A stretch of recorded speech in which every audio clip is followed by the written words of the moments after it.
Radio Intereconomía. Eres lo que escuchas.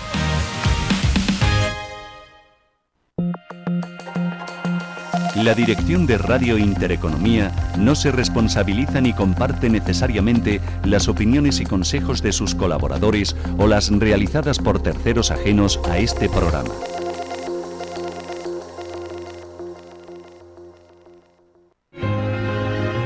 www.intereconomiavalencia.com, inscrita en el registro de prestadores de comunicación audiovisual de la Comunidad Valenciana.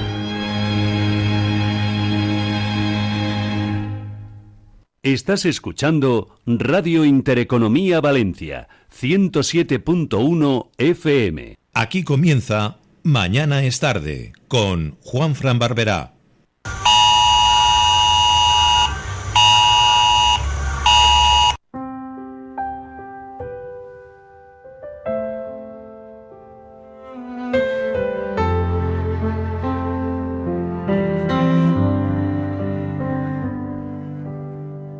Hace un año el cielo lloró sobre nosotros y el agua quiso borrar nuestros pasos. Las calles se volvieron ríos y el miedo se sentó en cada casa. Pero no todo se hunde cuando se ama.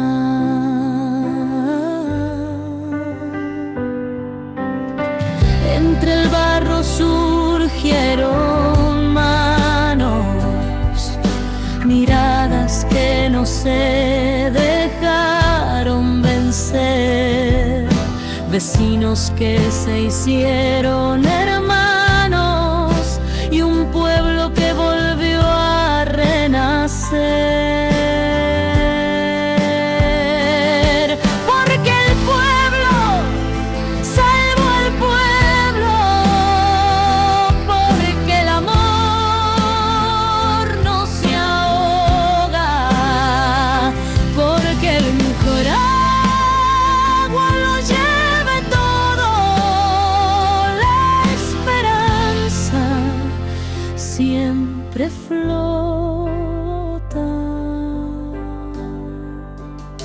Se mojaron los sueños, sí, pero no la fe ni la ternura. Seguimos remando juntos con las lágrimas hechas curas.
Las campanas suenan distinto, suenan a vida, suenan a vida.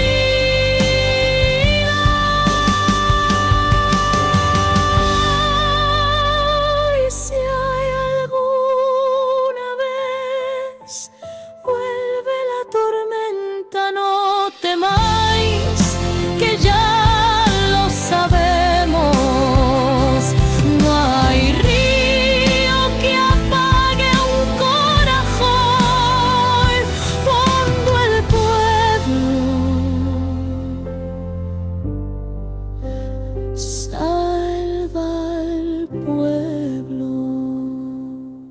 Mañana es tarde, con Juanfran Barberá.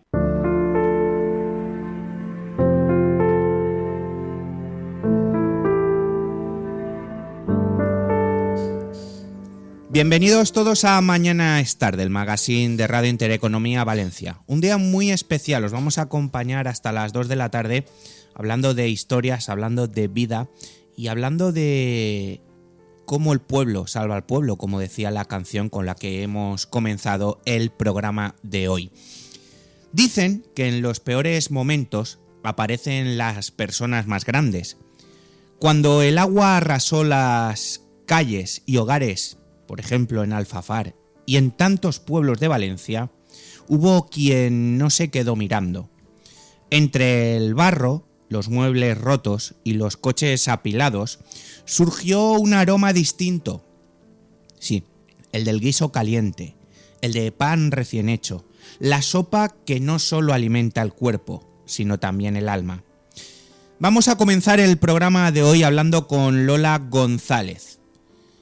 Una mujer que cocinó en Alfafar, una mujer que junto a muchos otros corazones generosos encendió los fogones de la esperanza cuando el hambre y el miedo se mezclaban en el barro. Lola, bienvenida. Gracias por estar aquí en Mañana es tarde y por recordarnos que cocinar también puede ser un acto de amor. Hola, buenos días. ¿Cómo estás en un día como hoy? Pues un poco regulera, porque, no sé, son muchos sentimientos, son muchas cosas y pues que cuesta, que con el tiempo te das cuenta de la importancia que tiene el apoyar, de la importancia que tiene el estar cuando hay que estar y muchas más cosas. Me han contado... Es un día complicado. Es un día muy complicado para todos. Te voy a contar una confesión que me ha pasado esta mañana. Venía hacia la emisora, estaba escuchando diferentes emisoras, además iba haciendo zapping. He tenido que poner heavy metal en el coche, como te lo cuento. Estaba cansado ya y llevaba 3 minutos en el coche. Porque acordarse está bien, pero acordarse en el día a día está mejor, ¿a que sí? Sí, bastante mejor, sí. Lola, ¿cómo recuerdas tú aquel 29 de octubre? Nosotros estábamos aquí haciendo el baloncesto, había partido de básquet, no éramos muy conscientes de la situación, nosotros estábamos en el polígono Vara de Quart, aquí no llovió, hacía un día regulero, pero no llovió, hasta que uno de nuestros compañeros nos dice: chicos, hoy duermo aquí, me acaban de llamar mis padres que no puedo acceder al Alfafar. Sí. Guau, ¿no? Guau.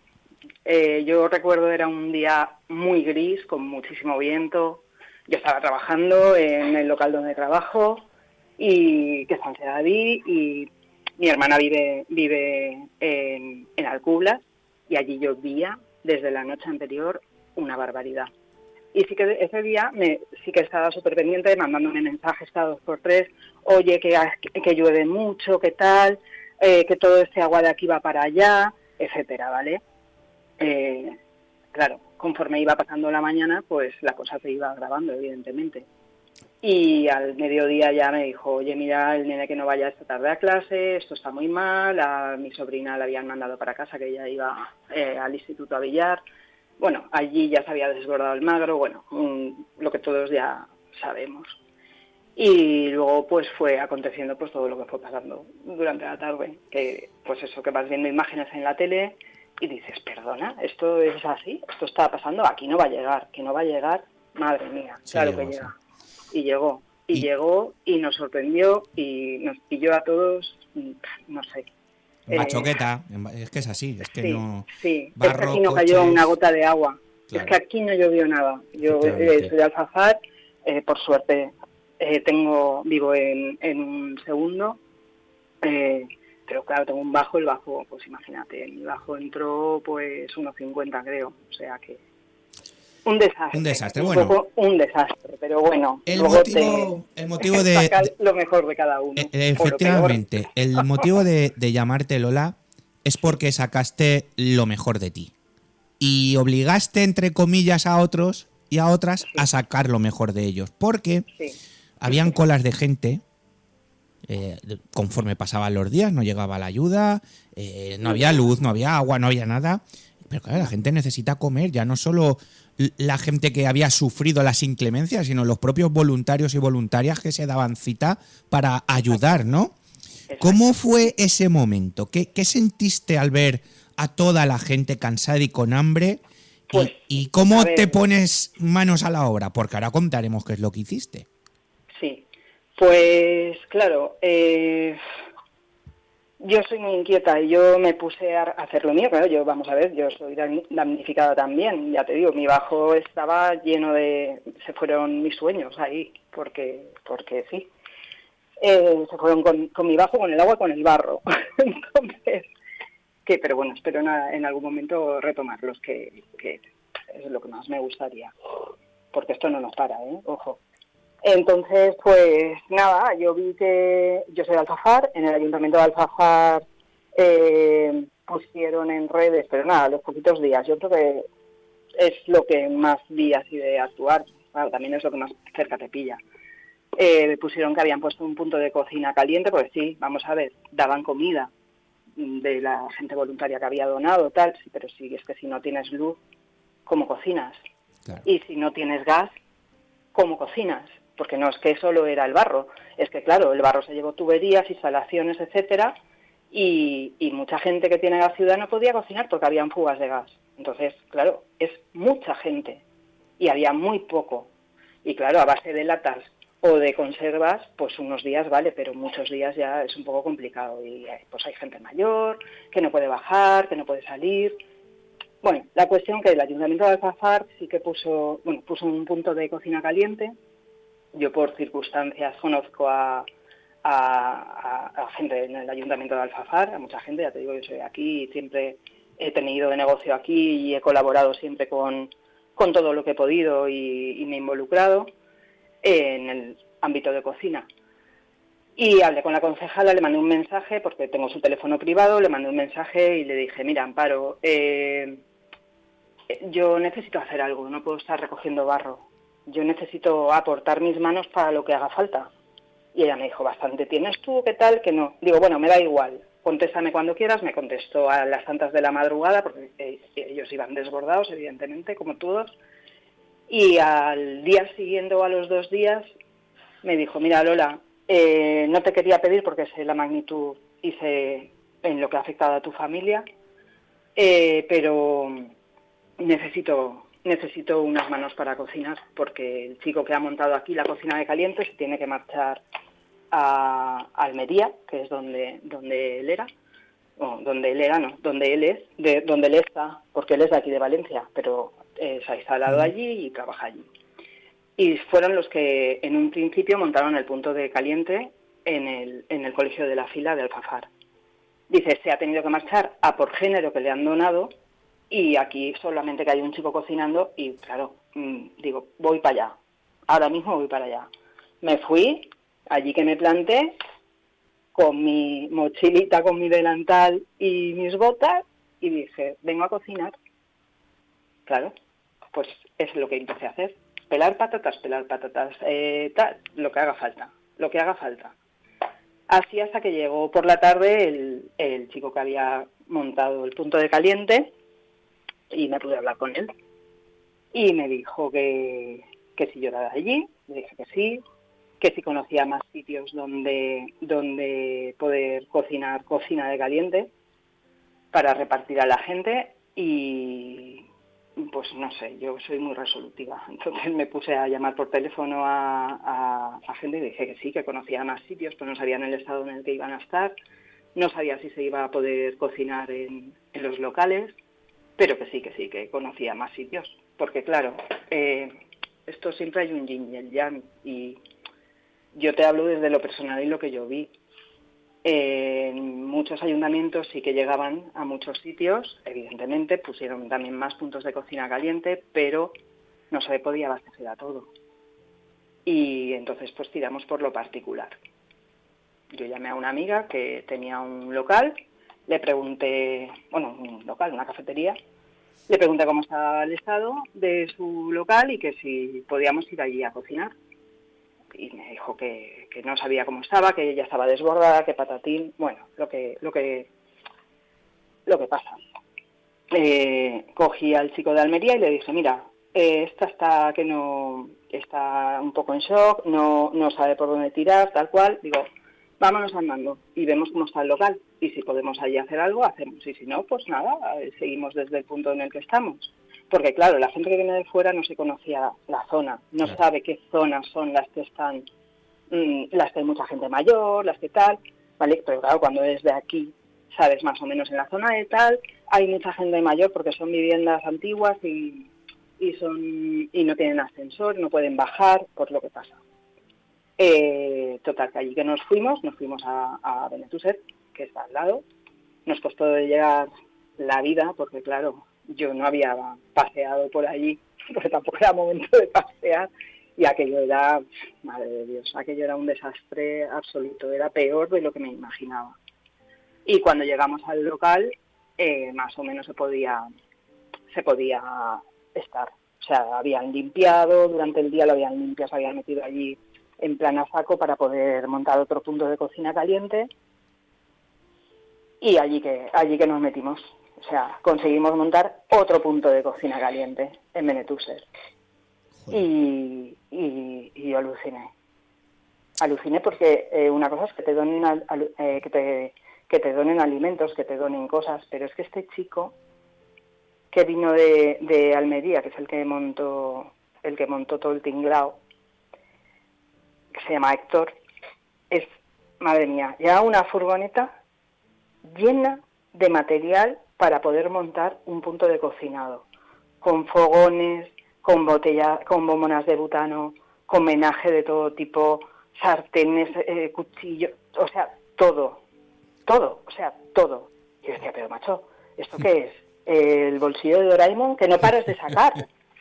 Es que era impresionante. O sea, era impresionante. Yo decía, pero todo esto cabe ahí. Dice, no, espérate, es que aún cabe más. Y empezó a bajar cajas y cajas y cajas y cajas de verdura, de fruta. Es que era una barbaridad. Era una barbaridad. Todo donado por los agricultores de la zona de Almería. Oye, Lola, cocinar en esas circunstancias no solo es alimentar, ¿no?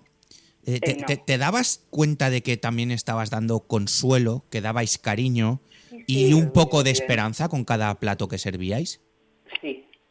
Sí, porque encima, a ver, no sé cómo, y allí montamos todo el tinglao en la medida de lo posible para poder cocinar con la higiene máxima que pudimos hacer, que era mucha, porque es verdad que nos empleamos a fondo en limpiar. Cuando empezamos a trabajar a la mañana siguiente, porque esto se nos hizo de noche, era ya de noche. Cuando empezamos a cocinar y a trabajar allí, empezó a aparecer gente de la nada a ayudar. O sea, unos cortaban, otros tal, otros limpiaban, otros empacaban. Pero es que había un chico, que tengo que decir su nombre, se llama Jonás, también es de la zona de Almería, pero lo mejor de todo es que los que eran de Almería no se conocían entre ellos. Es que eso es lo mejor, ¿sabes? Se conocieron aquí. Y este chico, Jonás, se encargó de, como si fuese un metro del mejor restaurante, en gestionar toda la gente que venía a pedir, en gestionar a voluntarios para que fuesen a preguntar en las fincas si había gente mayor para poderles llevar, y les llevaba, hacía grupos de voluntarios para llevarles la comida con nombre y apellidos, y se subía allí encima de una silla y decía que eso, vamos, a mí se me caían las lágrimas como puños. A ver, chicos, esto no va de dar un tupper de comida caliente. Esto va de que esa gente lleva a lo mejor días sin salir de su casa. Esto va de que no están al tanto de las noticias ni de lo que pasa. Necesitan hablar. Necesitan un abrazo, necesitan un beso, ¿sabes? Y no solamente dábamos de cocinar, dábamos el abrazo que en ese momento pues te hace falta. Había mucho voluntariado también, psicólogos, luego ya cuando te sentabas a comer para ti, que también tenías que comer, aunque se te olvida. Cuando estás haciendo para los demás, tú eres un segundo plano. Pues nada, hablábamos y tal, y había gente de todos sitios de Almería, de La Rioja, de Madrid, de Toledo, de Barcelona, que yo flipaba en colores porque, perdona mi expresión, pero es que es así. Yo soy de aquí y yo estoy al lado de mi casa y voy, ¿vale? Pero que hayan cogido sus días de vacaciones, Sí, tal cual. que les quedan para venir aquí a no saber qué, que no sé dónde no sé dónde voy a dormir, no sé dónde voy a comer, no sé dónde me voy a asear, las cosas básicas, ¿sabes? Y decías, pero tú te has dejado, sí, me he dejado a mi hija, que nunca la he dejado, de meses, con mi madre, para venir a ayudar. Es que historias que han habido, yo me acuerdo que de Ribeira Sacra, de Galicia, vinieron con camiones con pupitres, con material escolar. Sí. Es que son muchas historias. Lola, no te quiero entretener más. Hoy es un día, como tú bien has dicho, es un día difícil. Es complicado. Y la última pregunta, y quiero que seas breve. Un año después, cuando piensas todo lo que viviste, ¿qué es lo primero que te viene a la cabeza? Pues lo primero que me viene a la cabeza, que los peores días de mi vida, porque es así, lo que nunca puedes pensar en qué vas a vivir, ¿vale? También en parte fueron los más satisfactorios, en cierto modo, porque la sensación del poder ayudar es llena. Vamos a ver, una vez ya ha pasado todo y ha pasado un año y tal, en lo personal, pues mira, yo ahora mismo estoy jodida, estoy mal, estoy con una crisis de ansiedad y estoy un poco agobiada. Claro, es que al final todo sale, pero me quedo con lo mejor, me quedo con un grupo de gente maravillosa que hemos hecho, que sigo teniendo a día de hoy el contacto con la gente voluntaria con la que estuve trabajando. Tenemos un grupo de WhatsApp donde hablamos de vez en cuando, intentamos hacer quedadas, nos hemos visto después, etcétera.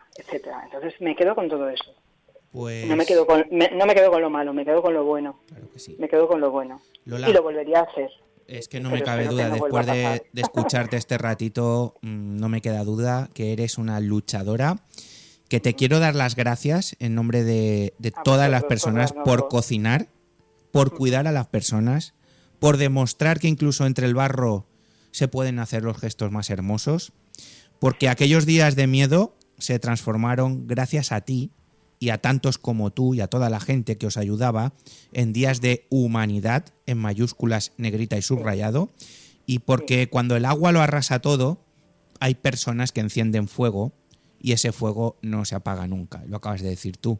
Quedamos, tenemos grupos, nos seguimos comunicando. Lola González, afectada por la Dana, y vamos, una luchadora de los pies a la cabeza. Un auténtico placer haber abierto el programa especial de hoy contigo. Gracias por tu testimonio. Esta es tu casa para lo que necesites. Tenemos una gran amiga en común, que es Silvia Soria, otra luchadora. Claro, es que no me extraña, es que claro, entre vosotras os retroalimentáis.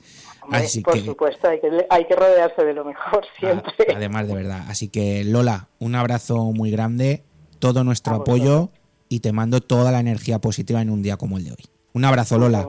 Muchas gracias. Mira, Lola González, una de las afectadas por la Dana, que no dudó en ponerse mano a los fogones, buscar local y dar de comer tanto a nivel, pues eso, lo que es el comer físico, como a nivel espiritual, pues con eso, con un abrazo, con una palabra de aliento, con un gesto. Qué importante fue gente como Lola.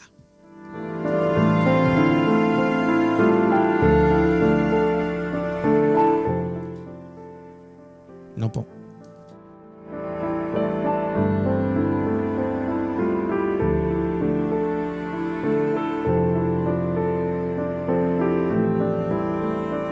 Mañana es tarde, con Juanfran Barberá.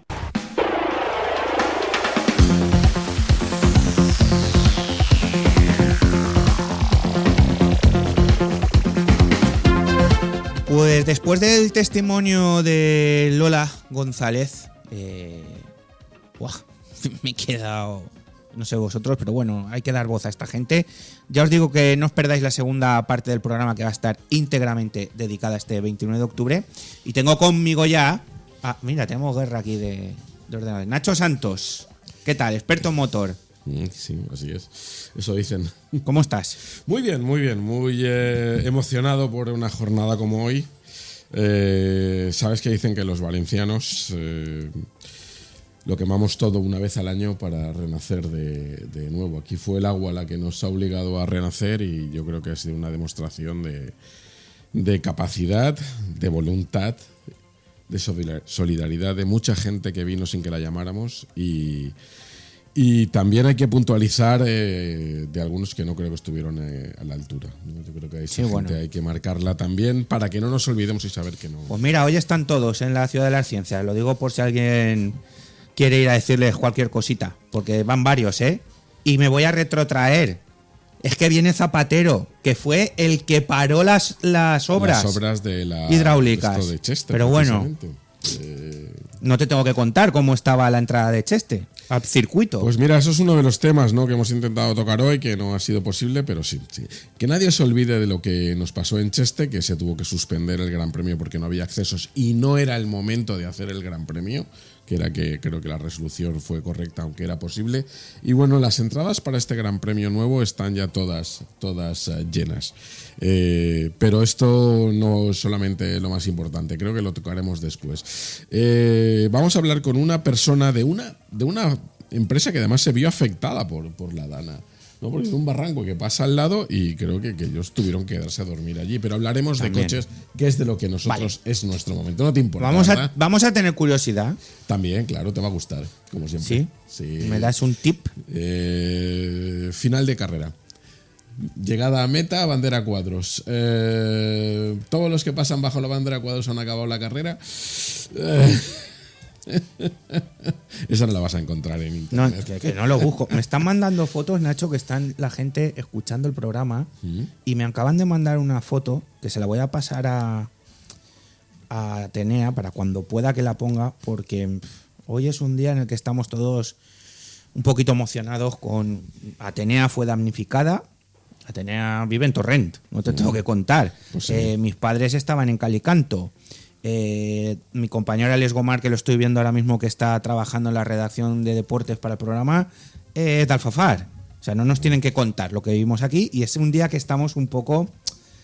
Pues eso, Nacho, que perdónanos si estamos a lo mejor normal, más sensibles de lo habitual, pero es que creo que toca. Pues mira, ahora vamos a hablar con la concesión de Mercedes-Benz en Valencia. Entonces, en Valdisa, pues ellos se quedaron aislados allí, porque el barranco pasa al lado. Pero hay que mirar al futuro, y el futuro es lo que han presentado estas semanas, que es el nuevo CLA de Mercedes, totalmente eléctrico. Y yo creo que lo mejor es que nos lo cuenten pues las personas que son de allí, ¿no? Él es Alberto Acebrón, que es uno de los adjuntos a las ventas de Mercedes-Benz, y creo que está al otro lado del micro telefónico. Alberto, buenos días. ¿Qué tal? Muy buenos días a todos y gracias por la invitación. Pues nada, yo no sé si tú te quedaste en la concesión cuando hubo la inundación de la Dana hace un año. Nos pilló por aquí, efectivamente. Ya hablamos de ese tema en su momento. Ellos no lo han contado, pero yo lo sé. A uno de los mecánicos lo sacaron en el último momento, cuando ya casi le daban por perdido. Y pasaron toda la noche en la parte alta en oficinas, pues no sé si cerca de 200 personas, puede ser que estuvierais allí trabajando. Efectivamente. ¿Verdad? Bueno, efectivamente. Creo que es un recuerdo y al final, bueno, pues en otras instalaciones mantuvieron el mantenimiento de los coches, de los camiones, que es un departamento importante. Pero el otro día, y hablando de futuro, pues se presentó el CLA aquí en Valencia, que es como la versión de la clase C, pero eléctrico. ¿Es correcto? Por decirlo así por encima. Así es. Sería dentro de nuestra gama de entrada, sería nuestro modelo coupé. Y efectivamente, por asimilarlo a algún otro modelo, pues sería algo similar al clase C, que de hecho ahora con el nuevo tamaño se acerca muy mucho a ese modelo. Ha cambiado muchísimo, pero Mercedes siempre ha apostado por el eléctrico hace años. Os está saliendo rentable apostar tanto por el eléctrico. No olvidáis los motores tradicionales, el motor de 4 tiempos, pero Pero esa revolución está siendo rentable para las concesiones. Bueno, al final sirve esto al final es como todo. El primero que apuesta antes recoge sus frutos. Evidentemente, pues bueno, el arrancar no fue fácil, pero bien es cierto que bueno, un poco dado por la gama de vehículos, por la respuesta de vehículos que tenemos y porque poco a poco un poco esta transición te va marcando el paso para ir eligiendo un vehículo eléctrico, y luego por supuesto cada vez que lo pruebas es un coche que gusta mucho, pues sí que estamos viendo cada día que hay mucha más acogida y el volumen de ventas se está notando. Yo reconozco que he probado los Mercedes eléctricos, he probado algún modelo, me ha sorprendido mucho.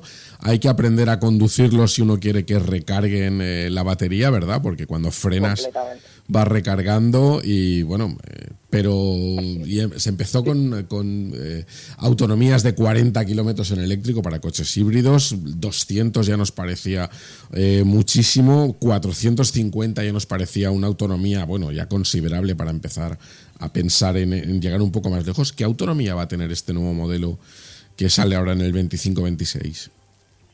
Pues te digo, nosotros en este caso en vehículo eléctrico en el CLA lanzamos con tres motorizaciones, por decirlo de algún modo, que sería el CLA 200, con autonomías de 541 kilómetros. De ahí pasaríamos a la versión media, que en este caso ya sería un poquito más eficiente. Ambos, los dos primeros que te he dicho, tracción trasera, ya hablaríamos de 790 kilómetros. 790. Y luego efectivamente.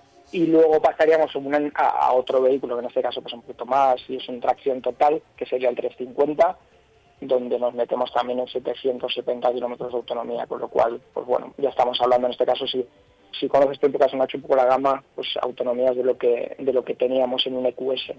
Bueno, sí, pero el EQS era prácticamente la alta gama, es otro modelo, como bien has dicho. Esto es para iniciarse en un Mercedes eléctrico.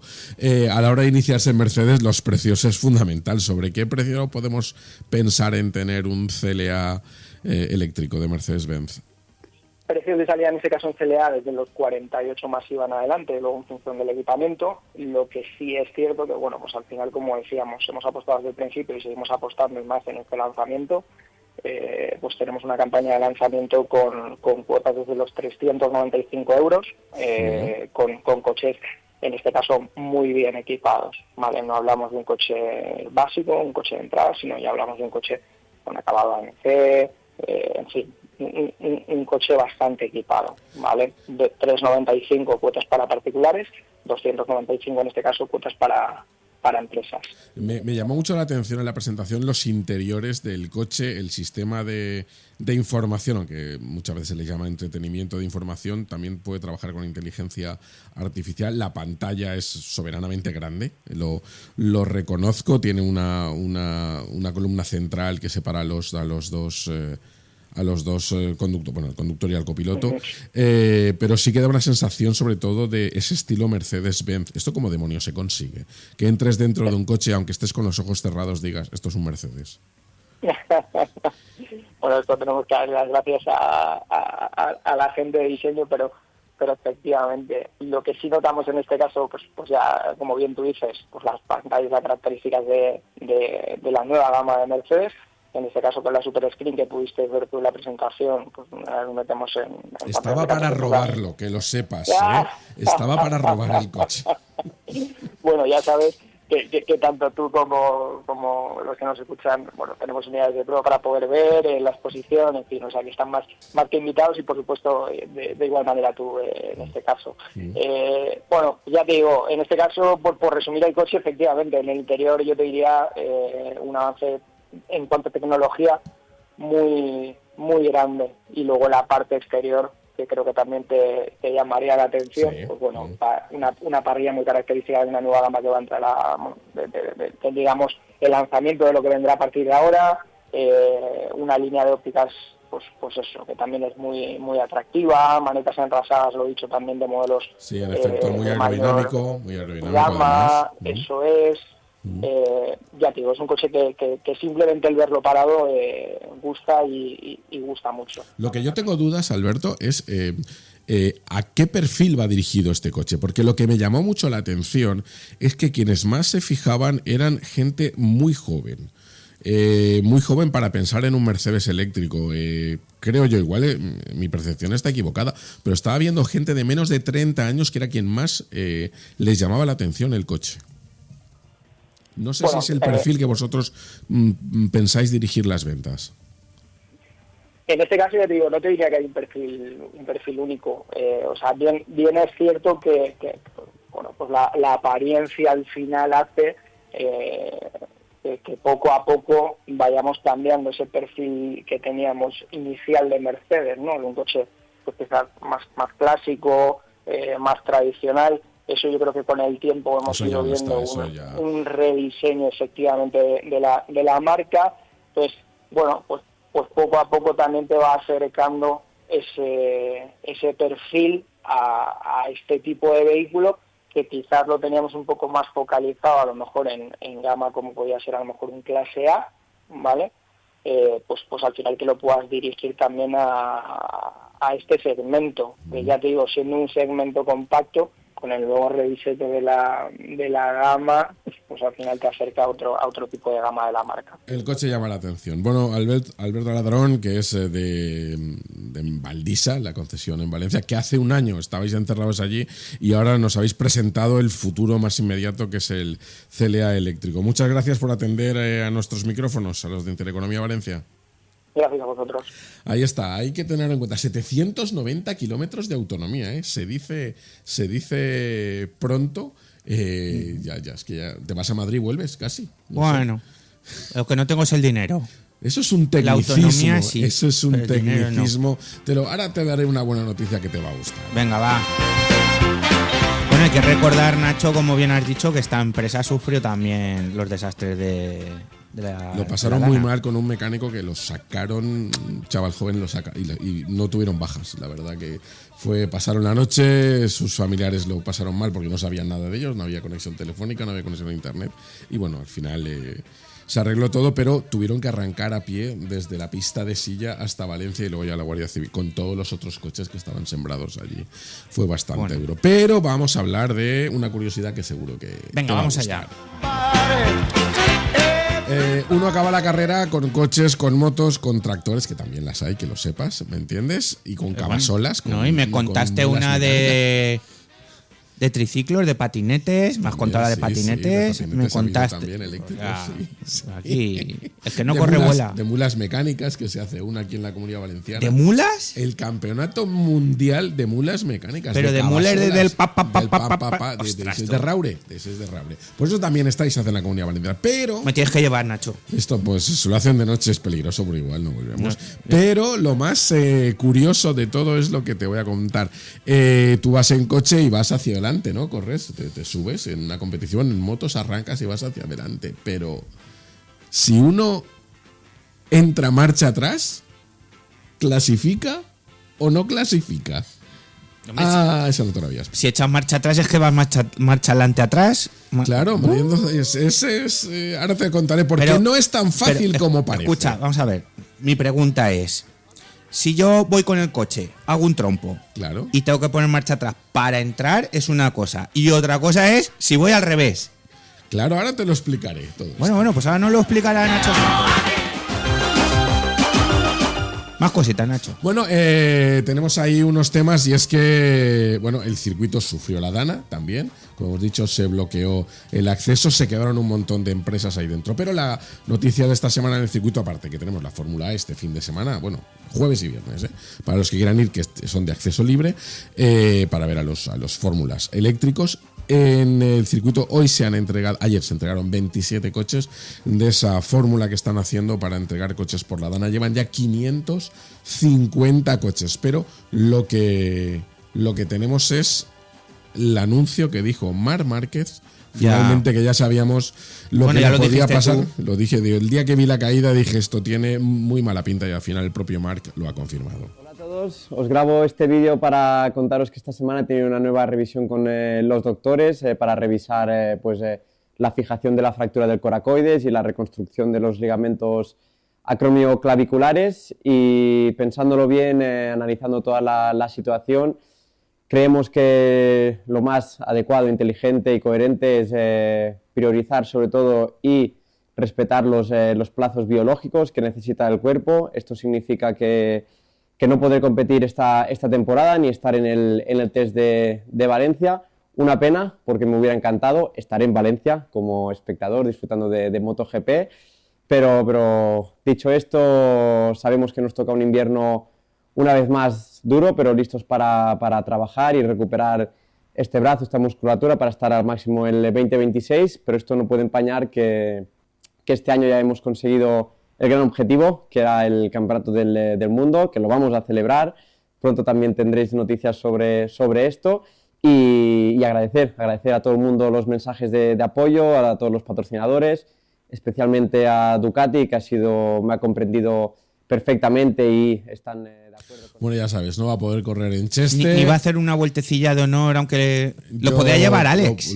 No, estaría guay. Pues tú sabes que estos dos hermanos, Alex y Marc, han hecho una cosa y que no la han contado mucho por ahí. Ha habido 3 colegios de Benetúser de la Dana que se vieron beneficiados con material que lo han pagado ellos dos. O sea, son el colegio Blasco Ibáñez, el Vicente Ricard Morillo y sobre todo el Cristóbal Colón, que los nanos hicieron un mural para los dos grandes campeones, porque Alex también es subcampeón ahora y era campeón del mundo. Pues hicieron allí, dijeron, ¿qué vos fa falta? ¿Qué hace falta aquí? Dinero nos vamos a poner, pero material tal. Pues pagaron todos los comedores porque dijeron que los niños tenían que seguir comiendo en sus colegios. O sea, yo creo que cuando dicen que es el mejor del mundo, yo creo que no solamente por lo que hace en la moto, sino por su dedicación a esa empresa propia que es quedar campeón del mundo y por esa forma de comportarse que tiene. El campeón, campeona. Después de ver el vídeo y las imágenes, estás tú, que yo con el carcoides no sé qué y el amicrocaravicular que estás tú, que salgo yo ahí con la sonrisa que ha salido, pues sí, pero mira, a dar las gracias. Es de otra especie. Este tipo es de otra especie. Un crack. O sea, que va a volver a dar guerra por lo que... Yo creo que él quiere recuperarse y estar ahí delante. Pero ahora imagínate que se retira y el que gana el Mundial es su hermano Alex en los años. Dirán, qué cansinos. O sea, menuda y entonces, familia, ¿no? Y entonces Marc corriendo tendrá un nene y corriendo habrá otro. No elucubremos, mucho más. Bueno, 2 cositas que hay que comentar. La zona de bajas emisiones de Valencia. Ayer llegó uno de los grupos parlamentarios, ¿cuál fue? Vox. Y votó que no. Y no se va a tirar adelante a partir del 1 de diciembre. Lo estábamos comentando, que arrancaba ya a nivel informativo inicialmente, luego para coches de fuera de la provincia de Valencia, luego para coches de fuera de Valencia y finalmente que en el 2028, 1 de enero del 2028, que ya solamente pudieran entrar los coches que tuvieran etiqueta. Yo, de hecho, el día anterior, hace 2 días, le recomendé a una persona que se iba a comprar un coche de segunda mano que se lo comprara con etiqueta C y le tuve que llamar y decir, me desdigo, pero no te digo que luego Diego vuelva al tema. Entonces yo con mi Hyundai Hedge aún puedo. Aún puedes, de momento 2 añitos. La negra vuelve al ataque. Y después otras, veremos a ver qué ocurre. Hay algunas ciudades que lo van a aplicar de una manera relativa, me explico. Lo que quieren hacer es que ciudades son de más de 50.000 habitantes, que el día que los sensores de CO2 detecten que hay un elevado grado de polución, en ese momento prohibirían y lo harían con señales. Pero yo estuve en Girona, por ejemplo, y ya no se puede. La normativa viene de la Unión Europea y no es de obligatorio cumplimiento. Pero ¿qué ocurre? Que nos hemos gastado ya una pasta en cámaras subvencionadas por la Unión Europea que si no las utilizamos hay que devolverlo. 150 millones eran. Por ahí, más de 100. O sea, claro. Entonces entiendo que cuando sea la noche de la crema, al día siguiente no sale ni un coche por Valencia. Bueno, ya veremos cómo se aplica. De momento se ha suspendido. ¿Entiendes lo que te quiero decir, no? Por el material que no es madera, claro, ya. No es madera, corcho, el poliespan y demás. Poliespan, que tiene una... ¿Y por qué ha dicho Vox? Bueno, básicamente ha dicho que no está claro que las personas tengan que adecuarse a la ley, que es la ley que se tiene que adecuar a las personas. Uno puede tener sus criterios políticos personales, pero creo que es una razón de peso la completamente que ha dicho. En Francia, por ejemplo, la han tumbado judicialmente, porque dicen que no se equiparan a las personas, sino que hay una desigualdad económica que impide que personas que no tienen suficiente renta puedan adquirir un coche nuevo. Entonces, y tienen toda la razón del No mundo. es una bautade ni una pataleta de Vox, o sea, tiene un razonamiento y un porqué. Bueno, vamos a ver cómo se desarrolla esto, porque el problema es que esto viene de la corporación anterior, ¿me entiendes? Pues ahora es una patata caliente que hay que lidiar. ¿Cómo? Yo no tengo la solución. Es como en otros conflictos en el mundo que no la tengo. Solo puedo exponer lo que hay. Perfecto. Y hablando de butades, Venga, prepárate que la Unión Europea ha hecho una alucinante. Nos la han liado. Nos la han liado, no. La que vamos ha recomendado Venga, va. que el carnet de conducir coches se saque a partir de los 17 años. Si con 18 ya no sabemos conducir, Marchina, tú con 17. O sea, ya no hay intermitentes, ya la gente se cambia de carril sin avisar, se cruzan de lado a lado porque, ay, me tengo que ir a la derecha, se meten rápidamente porque he encontrado un sitio y esclafan al de al lado. Bueno, con 17 años diciendo, como una cosa que parecía en Estados Unidos, que al lado tiene que haber una persona con 18 años. Esto me causa muchas dudas, porque la mayoría de edad de este país es con 18 años. Ya no hay responsabilidad civil, sino que es la de sus padres. Vamos a ver, yo legalmente veo bastantes vacíos, aunque en Alemania hay una fórmula para conducir coches con 15 años. Esa te la contaré yo en una curiosidad que te va a gustar. Te va a gustar porque es divertidísimo. Ahora, si con 17 años una persona ya puede llevar coche, pregunto yo, ¿puede ir con 17 años al autocine? Dime, ¿tú crees?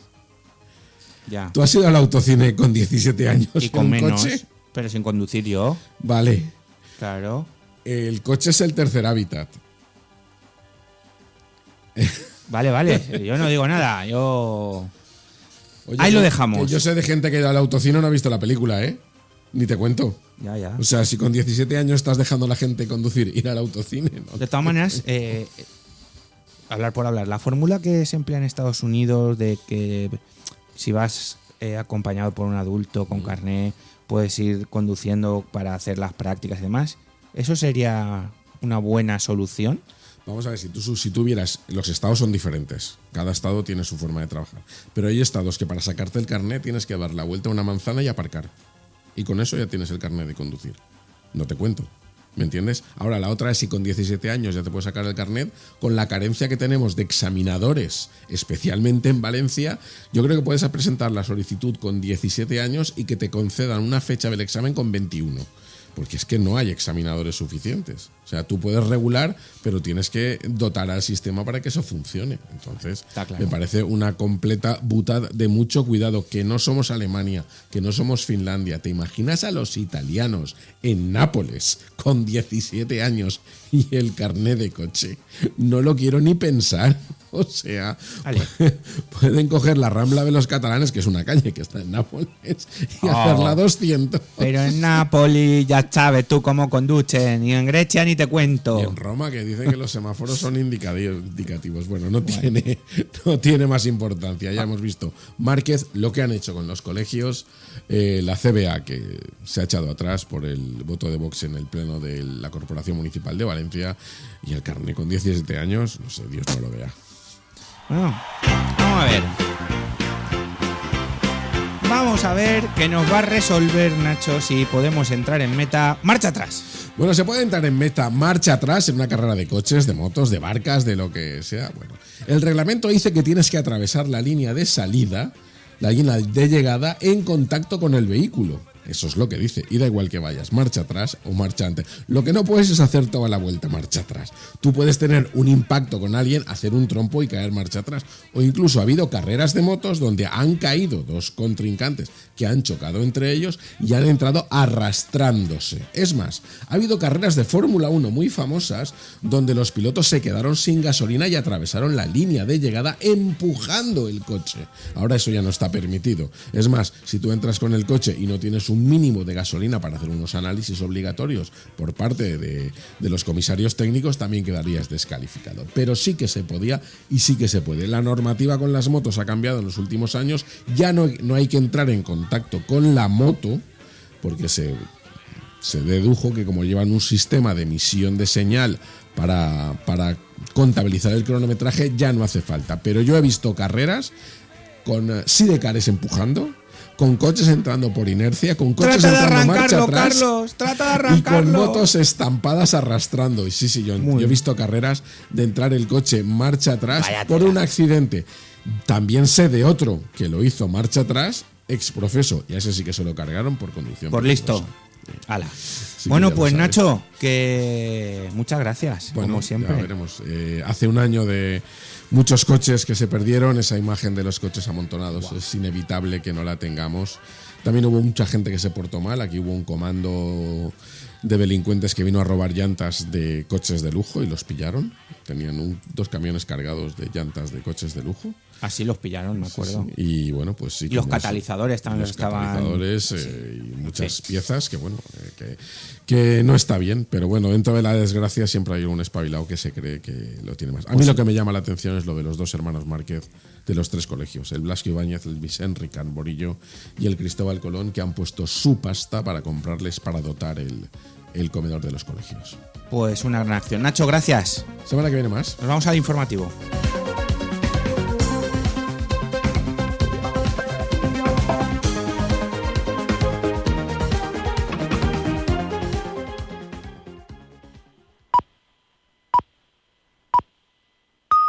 Es la 1:00 p.m, las 12 en Canarias. Radio Intereconomía. Boletín informativo. Buenas tardes. Santander lidera a estas horas las alzas del IBEX 35 tras anunciar que ganó 10.337 millones de euros entre enero y septiembre, un 11% más gracias al impulso de España y Estados Unidos. Héctor Grisi, consejero delegado del Santander. El tercer trimestre fue otro trimestre récord para el banco, demostrando la fortaleza de nuestra estrategia y la resiliencia de nuestro modelo de negocio en un entorno más exigente. Nuestro beneficio trimestral alcanza un nuevo máximo histórico de 3.500 millones de euros, situando el resultado acumulado de los 9 primeros meses del año 25 también en niveles récord, impulsado primero por un fuerte crecimiento de los ingresos en todos los negocios globales y nuestra sólida base de clientes, que aumentó en 7 millones interanualmente hasta los 178 millones. En rueda de prensa de presentación de resultados, Héctor Grisi asegura que los resultados del Santander son más sostenibles y menos volátiles que los de sus competidores y anticipa que el rendimiento del cuarto trimestre será muy fuerte. Acciones del Santander que suben hasta ahora un 3,73%, 8,92 euros, que llevan al IBEX 35 de nuevo a operar en máximos históricos. Sube el selectivo un 0,56% a 16.177 puntos. Alberto Matellán, director general de la Financier responsable. Yo creo que esta tendencia puede continuar. Hay diversos fundamentos y liquidez suficiente para que continúe. Ahora bien, con un matiz, y es que como gestor de inversiones me pondría muy prudente ahora para no perder lo ganado. Es decir, aunque la tendencia tiene pinta de continuar, estamos cerca del final de año, cerca de reevaluarlo todo, con lo cual yo recomendaría prudencia, no porque piense que esto va a cambiar, que no es así, creo que va a continuar, sino porque creo que es el momento adecuado de hacer una pausa, reflexionar y preparar el año próximo. IBEX 35, que como decimos opera en máximos históricos, sube un 0,57% a 16.178 puntos. El resto de índices del viejo continente se mueven algo más planos en una jornada en la que los inversores estarán pendientes de la decisión de tipos de la FED de descontado, que recortará en 25 puntos básicos los tipos de interés. La atención la centrará, por tanto, el discurso de Powell. Pablo de Vicente, asesor financiero de Volutio Capital Investment. Tenemos que estar atentos a lo que son las declaraciones sobre las reducciones de balance. Esto podría acabar en días, ¿no? Esto es positivo, sería positivo para los mercados porque hay más liquidez dentro del sistema y se podría canalizar a mercados de riesgo. Luego también hay que estar atentos a lo que son los alegatos de Powell sobre estimaciones o datos que tengan sobre empleo y precios. Con todo, como decimos, ya a la espera de esa decisión de tipos de la FED, las plazas europeas operan muy planas. Así vemos a París subir apenas un 0,05%. El DAX alemán repite en estos momentos prácticamente niveles de apertura. Se deja un 0,01%, mientras que el Eurostoxx 50 sube un 0,44%. En el mercado de divisas, el euro corrige frente al dólar, abajo un 0,13%. Se compra y vende a esta hora a 1,1641 dólares. El AIREF ha advertido de que la falta de presupuestos dificulta el control al Gobierno tanto por parte del Parlamento como de la propia AIREF. En este sentido, la presidenta de la Autoridad Independiente de Responsabilidad Fiscal ha vuelto a lamentar las limitaciones con que trabaja el organismo detenido a la falta de proyecto de presupuestos, de borrador presupuestario y de senda de estabilidad. Otras noticias. El presidente de la Generalitat, Carlos Mazón, ha anunciado que el Consell ha declarado el 29 de octubre Día de Recuerdo de las Víctimas a las víctimas de la DANA y ha reconocido que hace un año hubo cosas que debieron funcionar mejor. Cuando las riadas provocaron consecuencias devastadoras que hoy seguimos sanando humanamente y reparando materialmente, hubo cosas que debieron funcionar mejor. Hoy no es el día para la confrontación, pero sí debemos reflexionar ante el desamparo que sintieron tantos valencianos, también los días posteriores, cuando fuimos conociendo la magnitud de una tragedia inabarcable. Mientras, y en Madrid, el Gobierno ha evitado este miércoles responder a la oposición en la sesión de control al Ejecutivo porque hoy ha dicho el presidente del Gobierno es un día para recordar a las víctimas de la DANA. Tampoco ha respondido la vicepresidenta primera del Ejecutivo, María Jesús Montero, quien a preguntas del diputado del PP, Miguel Tellado, sobre el caso Koldo, ha pedido respeto por las víctimas de la riada. Creo que hay muchos días para hablar de corrupción, hay muchos días para hablar de todas aquellas materias en la que esta Cámara se pueda interesar, evidentemente siempre desde un tono propositivo. Creo que en el día de hoy tenemos que reservar el debate de esta Cámara al recuerdo de las víctimas y al compromiso de todas las administraciones para seguir trabajando, como decía antes, en la posibilidad de que todos los vecinos de Valencia que vieron afectadas sus vidas la puedan recuperar en el menor plazo de tiempo posible. En su respuesta, Tellado ha echado en cara al Gobierno que hace un año no tuvieran esa empatía y se suspendiera el Pleno. Mire, lástima que esa empatía que hoy intentan representar no la hayan tenido hace un año, cuando les pedimos suspender un pleno. Y ustedes quisieron seguir adelante para controlar Radio Televisión Española. Sin pudor, sin principios y sin escrúpulos, que es lo que caracteriza al partido de Pedro Sánchez. Continúan escuchando Radio Intereconomía. Pueden seguir informados en intereconomía.com.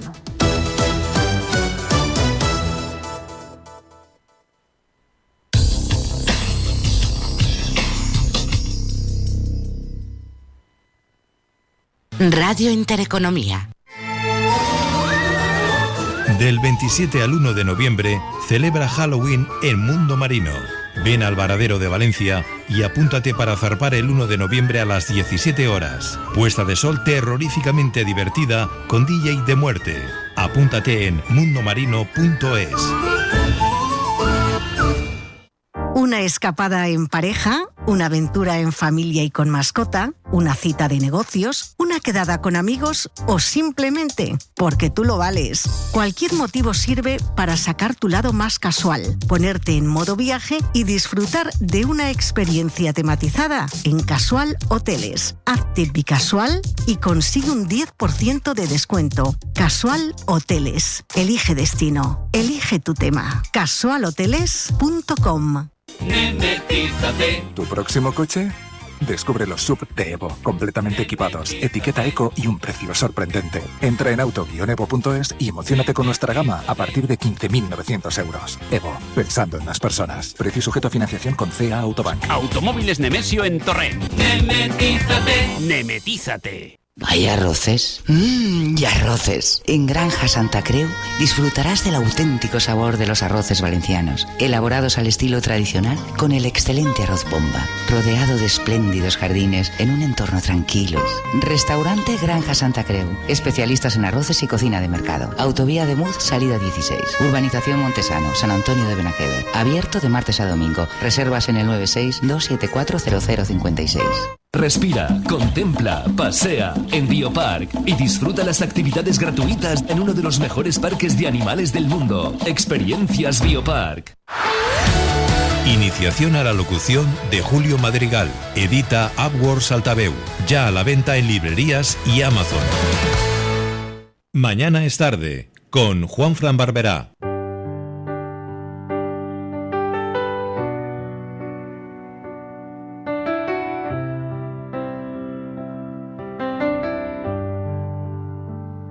Llovió sin aviso, rompió el cielo gris, las calles se hicieron río otra vez, la tierra temblaba, la gente ayudó, mientras el viento gritaba dolor.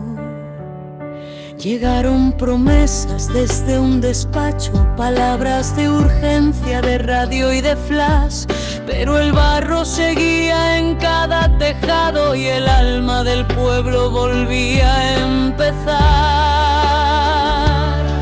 Porque somos los que nunca se rinden, los que vuelven a abrir la persiana al sol mientras otros discuten en despachos. Aquí se reconstruye con corazón. Ni la inercia ni la ineptitud detendrán la fuerza de esta luz, que en cada mano que limpia y que abraza renace Valencia. Después del agua dijeron ya llega, dijeron mañana, pero el tiempo no espera. Si el pan falta en casa y en medio del ruido, del pulso y del show, el pueblo callado lo hizo mejor.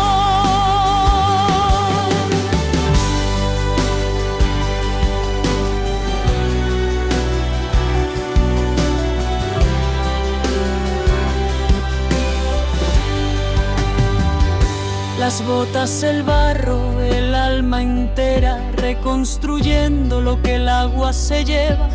No hay decreto, ni plan, ni promesa vacía que pueda igualar tanta valentía.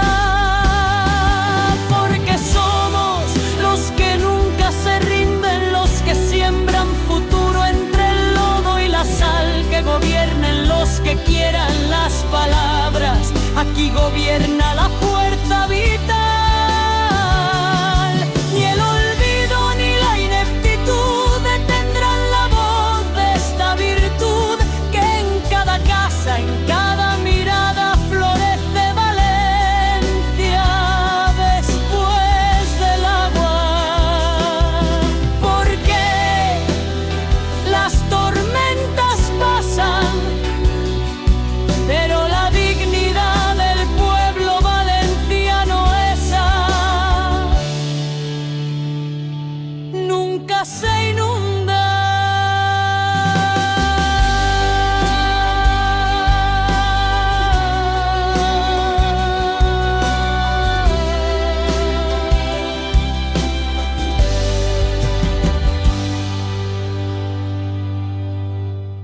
Mañana es tarde, con Juanfran Barberá.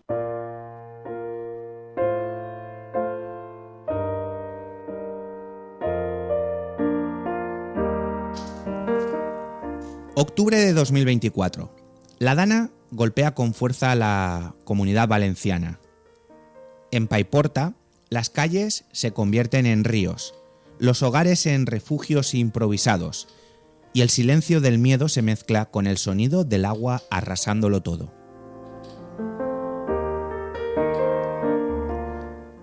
Pero en medio de esa oscuridad, una pequeña luz se mantuvo encendida.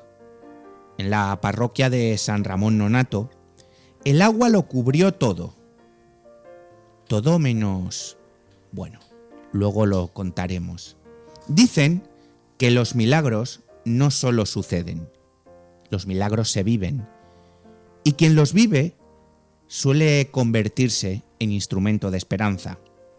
Hoy, en Mañana es tarde, tenemos el verdadero honor de charlar y conversar con el padre Salvador Romero.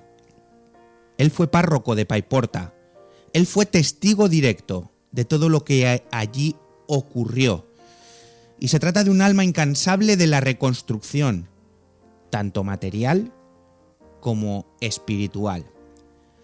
Padre Salvador, bienvenido y gracias por recordarnos que incluso cuando todo se inunda, la fe puede seguir flotando. Bienvenido a Mañana es Tarde, Padre. Hola, ¿qué tal? ¿Cómo está? Gracias. Bueno, bien, la verdad es que un poco sensación de perplejidad. ¿Cómo puede ser que ya haya pasado un año, no? Ha sido tan intenso todo este tiempo, ha sido tan fuerte, una experiencia tan límite que, bueno, parece que haya pasado mucho tiempo, pero al mismo tiempo poco tiempo, ¿no? Porque lo que se ha vivido en ese tiempo ha sido mucho, realmente. ¿Qué sintió cuando vio la parroquia anegada, padre? Pues mucha tristeza, la verdad. Cuando yo no pude cerrar la puerta del templo porque decidí celebrar la Eucaristía esa tarde, y cuando salimos de la parroquia el agua ya estaba empezando a subir con mucha velocidad, y entonces no me dio tiempo para sacar a mi madre y a otra chica en la misma vivienda del edificio y no cerrar la puerta. Entonces bajé a las 3 de la mañana para cerrar la puerta, porque desde la primera noche, lamentablemente, ya empezaron a robar y a entrar en los hogares, las tiendas, en fin, en todo. Y ya después, por la mañana, fue cuando bajé y ya me paré a ver lo que había pasado en el templo, todas las imágenes caídas, los bancos todos por todos los sitios, el nivel del agua marcado hasta los 2 metros, pues una sensación de película de terror. Pero el cáliz con el corporal, que para quien no lo sepa es el paño sagrado, que en la capilla el agua llegó a los 2 metros, apareció intacto.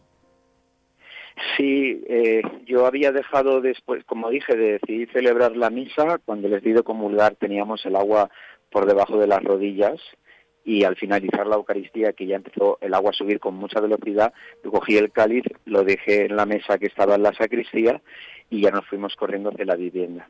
Y luego al día siguiente, cuando bajo por la mañana, intento abrir las puertas porque todos los muebles estaban movidos, etcétera.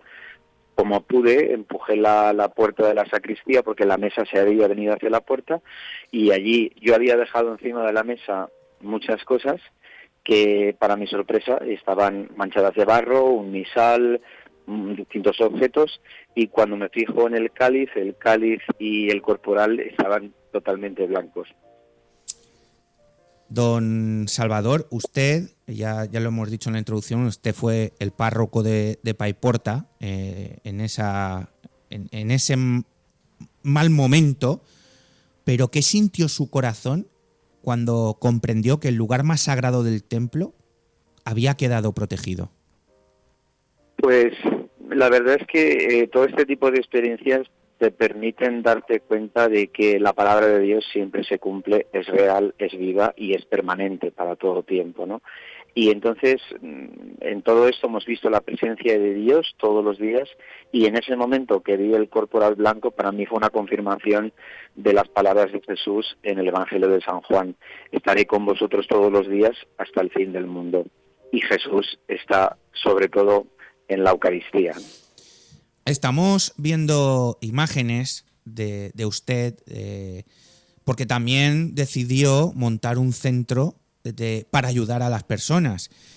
Don Salvador, usted, me gustaría que nos contase un poquito, y saliéndonos un poco del guión que tenía previsto, cómo salvó a gente con las sábanas, tal cual.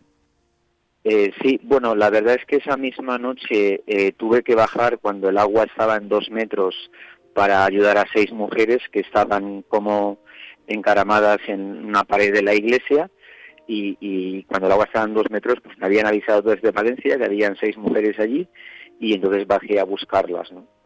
Y después ya, cuando conseguimos sacar el barro, gracias a tantísimos voluntarios que desde el segundo día empezaron a llegar, pues enseguida, el primer punto de distribución de Paiporta fue la parroquia de San Ramón Nonato.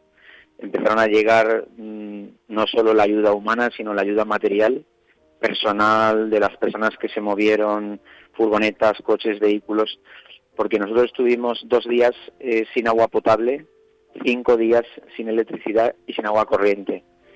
Entonces, cualquier cosa que llegase era vital. No teníamos botas, no teníamos palas, no teníamos absolutamente de nada, ¿no? Y enseguida la gente entendió que la parroquia era un lugar seguro y concreto y directo para que llegasen las ayudas. Entonces empezaron a llegar las ayudas de una manera desbordante y se empezó a juntar gente que nos pudimos organizar para poder distribuir un desbordamiento de ayuda que no es fácil de gestionar en la urgencia y la necesidad de las personas y toda la necesidad que había, ¿no? ¿Cómo vivieron sus feligreses este signo en medio de tanta pérdida? Pues la verdad, al poco de la Dana, Mater Mundi me hizo una entrevista y se tituló Milagros todos los días. Es que nosotros vimos milagros todos los días. Entonces había lógicamente mucha tensión, mucho nerviosismo. Las personas que ayudaban también eran personas afectadas, pero no pensaron en sí mismas, sino en la necesidad del resto de las personas, pues evidentemente gracias a la fe, ¿no? Y es que era impresionante. Nosotros no, o sea, uno no cree en la providencia, uno ve y vive la providencia. Y todas las cosas que necesitábamos nos iban llegando, todo, pero todo es absolutamente todo. Claro, las cosas más básicas que uno normalmente no valora, pero que en esos momentos son de verdadera necesidad. Y empezaban a llegar, pues eso, que necesitábamos pan, llegaba una furgoneta con pan. Problema de comunicaciones, que es el más importante en una situación de urgencia. Vino José Andrés, el fundador de Central World Kitchen, que hizo un grandísimo trabajo, y a la segunda noche entró en la parroquia, se puso a rezar en una cruz, que era lo único que tenía. Yo me presenté, soy el párroco, y me dijo, ¿qué necesitas? Digo, tenemos un problema de comunicaciones, que lo habíamos estado comentando ese día. No nos van los móviles. Y entonces entró con una antena, una Starlink, de wifi de potencia, y nos trajo una antena. Es decir, es que eso era todos los días. Todo lo que necesitábamos, lo expresábamos, nos llegaba en el momento. Wow, es que José Andrés hizo mucho, don Salvador. Muchísimo. Nos hizo muchísimo bien. La verdad es que sí. Bueno, y gente como usted y toda la gente que le ayudó. ¿Qué le ha enseñado esta experiencia sobre la fe y sobre el papel de la Iglesia en estos tiempos difíciles, donde lo fácil es marcar a la Iglesia, que mala es la Iglesia, etc. Pues ahí estaba la Iglesia, ¿no, don Salvador? Sí. Uno se da cuenta de esa, porque hay que decirlo, en honor a la verdad, que los que mejor estuvimos organizados fueron las parroquias. Las parroquias, esos lugares que son anónimos, que parece que no trabajan, pero que al final tienen una mínima estructura, un tejido social, que en situaciones de ese tipo ya hay una mínima organización. Fuimos los primeros que estábamos organizados. De hecho, el coronel del ejército, cuando llega a Paiporta, con quienes se reúnen son con nosotros, porque nosotros lo teníamos todo organizado, no solo la atención a las personas que llegaban allí, sino equipos de voluntarios que distribuíamos para las distintas necesidades. Todos acudían a la parroquia.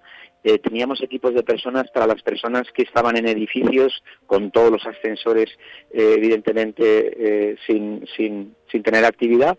Y entonces esas personas que viven en terceros, cuartos, impedidas, mayores, paralíticas, pues teníamos un equipo de voluntarios que les llevaban allí. O sea, toda esa situación estaba más o menos controlada gracias a la estructura de la parroquia. Por eso digo que el ejército se reúne con nosotros, ¿no?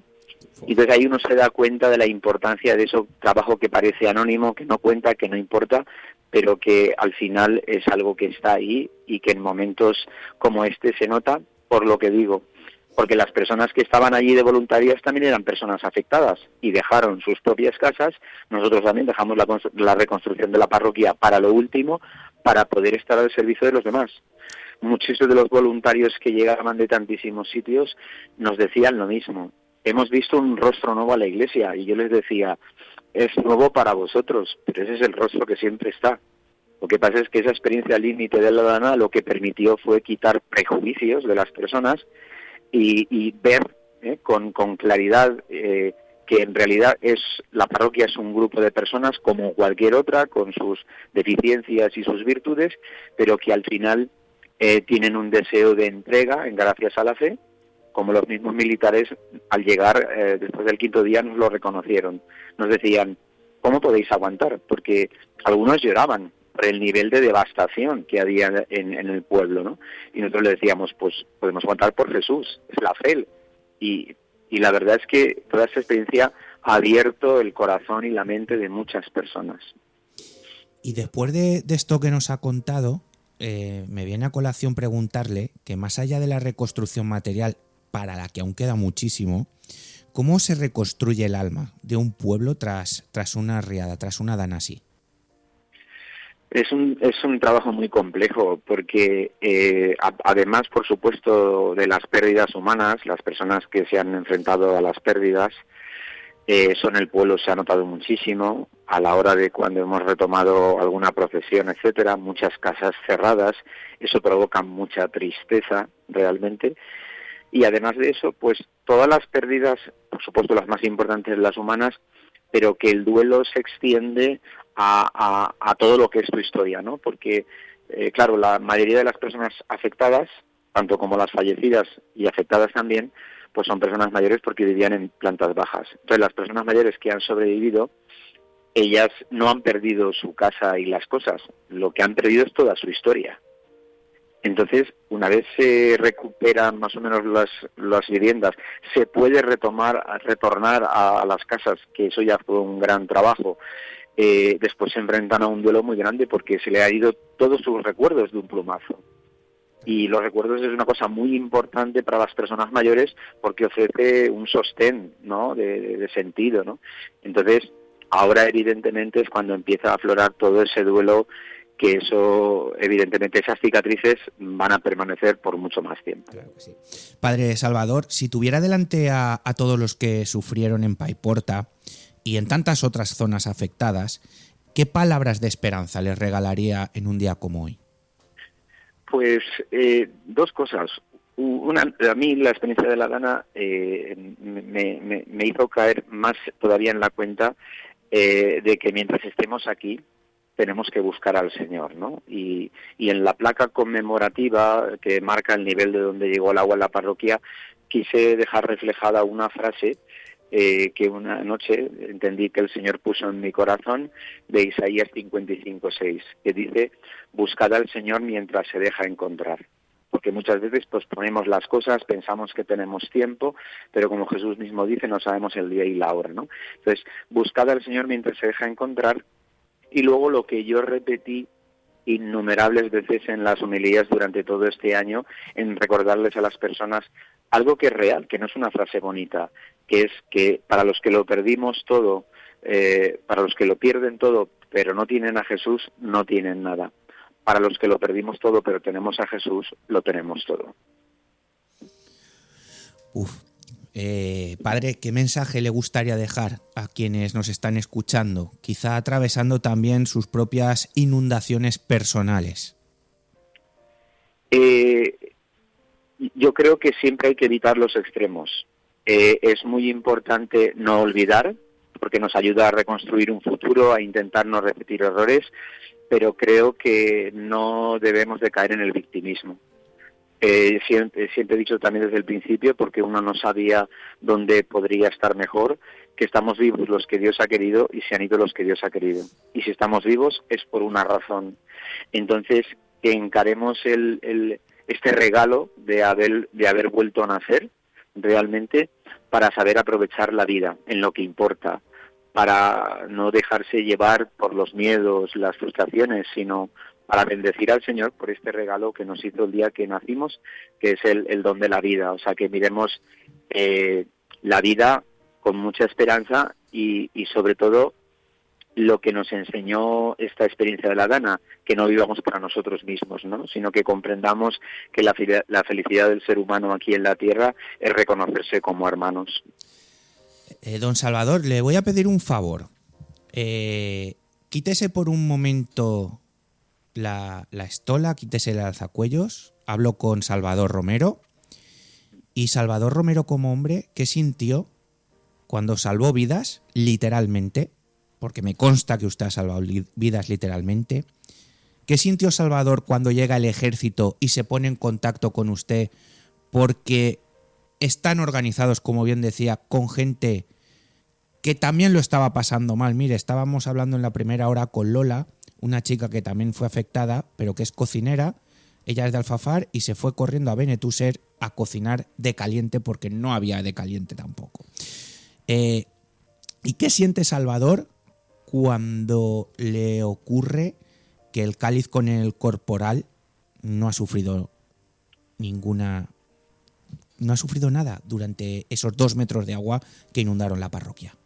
Como Salvador, no como párroco. Sí. La verdad es que hay personas que se sorprendieron mucho, como entiendo que es normal, pero realmente he de decirlo, es que tengo una certeza tan grande como ser humano, como persona, de que Cristo camina a nuestro lado, que no me sorprendió en exceso. Él sé que está con nosotros porque nosotros vimos su mano todos los días, como decías también, cuando vimos llegar al ejército en el corazón de las personas. Es que lo único que me daban ganas era de llorar de alegría y de una explosión de humanidad tan grande, tan bonita fue esas primeras semanas. Es que no tengo palabras, es que contenía las lágrimas porque tenía que estar al frente de toda una organización, pero por las noches me daban ganas de llorar, de qué bonito ver que es posible que realmente nos reconozcamos como seres humanos, ¿no? Y eso no tiene precio y eso no se puede pagar con nada. Don Salvador, usted ya no está en Paiporta. ¿Dónde lo puede encontrar la gente? Bueno, pues entonces me han destinado a una parroquia, Nuestra Señora de la Esperanza, en un barrio, el barrio de Benicalap, en Valencia. Y bueno, pues empezar a trabajar aquí ahora de nuevo. Bueno, pues don Salvador Romero, en aquel momento, en ese 29 de octubre de hace un año, bueno, pues él estaba al cargo de la parroquia de San Ramón Nonato, donde el agua lo cubrió todo, donde salvó vidas. Y permíteme que le dedique unas pequeñas palabras, don Salvador. Dicen que después de la tormenta siempre llega la calma, pero a veces esa calma no llega sola. Llega con manos que ayudan, con miradas que consuelan y con una fe que no se ahoga, aunque todo a su alrededor se inunde. Hoy hemos escuchado la voz de un hombre que en medio del barro y la destrucción siguió viendo la luz. El padre Salvador Romero nos ha recordado a todos que la fe no solo se reza, se vive, se comparte y se entrega. En Paiporta el agua arrasó paredes, pero no pudo llevarse la esperanza. Y ese cáliz intacto sigue siendo símbolo de algo más grande, de que incluso cuando todo parece perdido, hay alguien en mayúsculas que permanece en pie. Gracias, Padre Salvador, por su testimonio, por atendernos, por recordarnos que los milagros también se construyen con amor y con diligencia, que nunca falte la fe, que nunca falte la mano tendida y que sigamos creyendo en esa luz que siempre, siempre vuelve a encenderse. Desde aquí, Padre, buscaremos al Señor mientras se deje encontrar, como usted bien ha dicho, y nuestro abrazo y nuestra oración para usted y para todo el pueblo de Paiporta. Un abrazo muy grande, Padre. Muchísimas gracias por seguir dando voz a todo lo que hemos vivido. Gracias, que Dios os bendiga. Igualmente. Muchas gracias, Padre. Gracias. Don Salvador Romero nos ha atendido hoy aquí, en este especial 29 de octubre en Mañana es Tarde. Menuda lección. Buscad al Señor mientras se deje y se deja encontrar. Gracias a don Salvador y mucha fuerza para todos.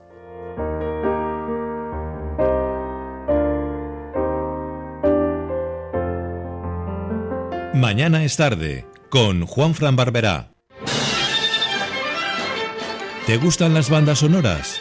Ciudad de las Estrellas es el programa en el que escucharemos las bandas sonoras de tus películas favoritas de ayer, hoy y de siempre.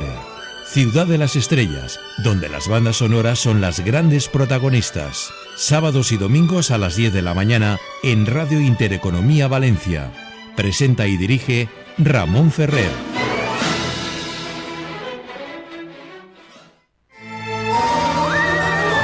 Del 27 al 1 de noviembre celebra Halloween en Mundo Marino. Ven al Varadero de Valencia y apúntate para zarpar el 1 de noviembre a las 17 horas. Puesta de sol terroríficamente divertida con DJ de muerte. Apúntate en mundomarino.es.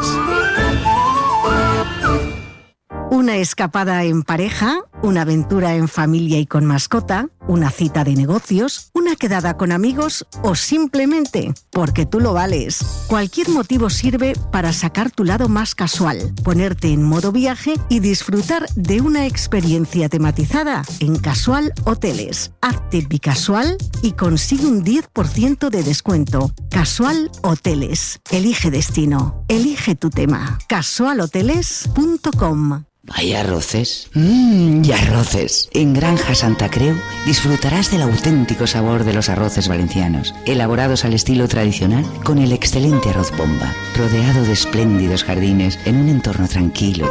Restaurante Granja Santa Creu, especialistas en arroces y cocina de mercado. Autovía de Muz, salida 16. Urbanización Montesano, San Antonio de Benajever. Abierto de martes a domingo. Reservas en el 96-274-0056.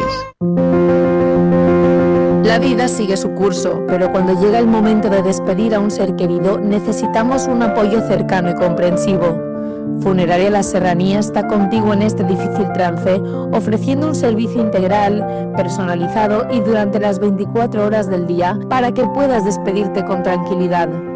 Llama ahora al 618 87 88 19 o contacta en funerarialaserranía.es, porque juntos podemos honrar a quienes amamos.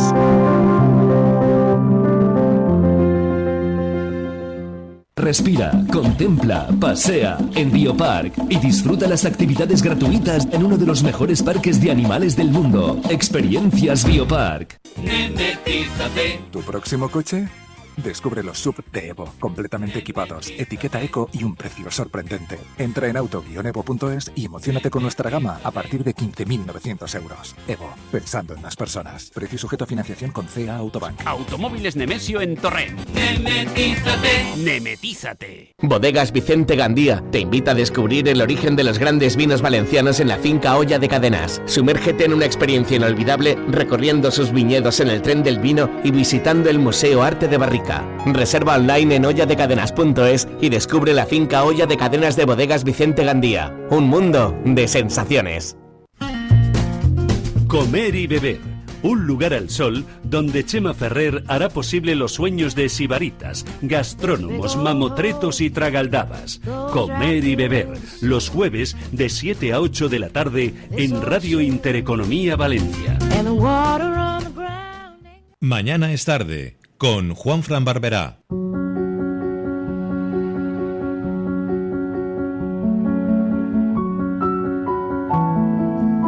Continuamos en Mañana es tarde. Podéis seguir mandando los mensajes al 690 19 95 65. Quiero dar las gracias a todos los que nos estáis mandando, no de apoyo, porque realmente, sino de que os está gustando este programa especial. Y hace un año y un día este programa se había desplazado al Val dentro de una acción con la Mancomunitat del Horta Sud y nadie presagiaba lo que iba a pasar un día después. Fue un día entrañable donde nos lo pasamos muy bien, donde conocimos a todos los estamentos, tanto a nivel festivo como a nivel musical, como por supuesto a nivel político, del Ayuntamiento de Albal. Y yo tengo ahí un amigo que se llama Emilio Navarro. Emilio, muy buenas. Querido Juanfran, buenos días, buenas tardes. ¿Cómo estás? ¿Cómo estás? Bueno, pues la verdad es que hoy es un día complicado, ¿no? Yo creo que para no simplemente los que a lo mejor pues lo vivimos más de cerca o más de lleno, el tema de la gana, yo creo que para todos los valencianos, incluso me atrevería a decir que para todos para todos los españoles, ¿no? Nunca es bonito recordar este tipo de cosas, ¿no? Estas efemérides y ya te acuestas el día anterior con ese mal regusto en la boca y luego cuando te levantas por la mañana y empiezas a revivir, ¿no? Es inevitable porque además hay actos durante toda la jornada. Cuando empiezas a revivirlo todo, luego las televisiones, sobre todo, bueno, pues a nivel nacional, también se encargan de recordarnos todavía más lo que ya vivimos en su día, pues se hace complicado, se hace muy, muy difícil, la verdad.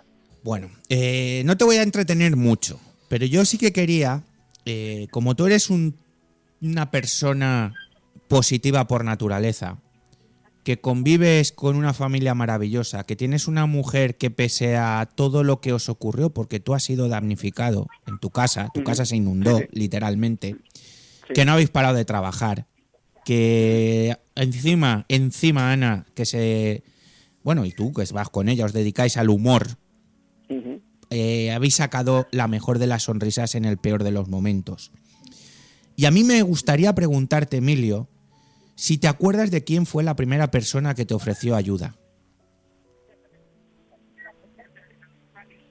La primera persona que me ofreció ayuda, pues la verdad es que fueron tantas, y es cierto también que como los primeros días tampoco teníamos cobertura para poder comunicarnos realmente con la gente, la verdad es que lo tengo disperso, porque además yo ese mismo día me fui de mi casa y ya el otro día con mi compañera Cristina estuvimos recordando y yo creo que hasta el día 11 de noviembre no volví a mi casa, más que a dormir 2-3 horas cada día. Yo de mi casa, siempre lo digo, ¿no? Yo de mi casa no he sacado ni un cubo de barro ni he limpiado nada porque no pude estar. Sí que vinieron familiares de mi mujer de Alcácer que sí que podían acceder con más facilidad por esa zona y fueron los que estuvieron ayudando en casa. Pero si me preguntas lo que a mí más se me grabó, claro, yo tenía a mi hija pequeña, Martina, que llevaba ya varios días sin poder salir de casa. Claro, un niño no es necesario que un niño vea esto, ¿no?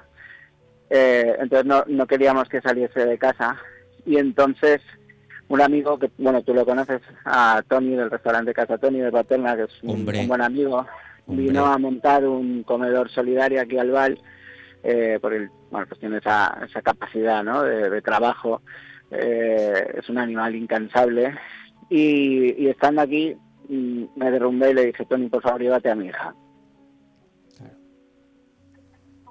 Claro.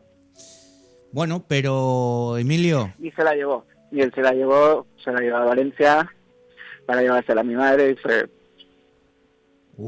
Emilio, escúchame. Son momentos emocionantes.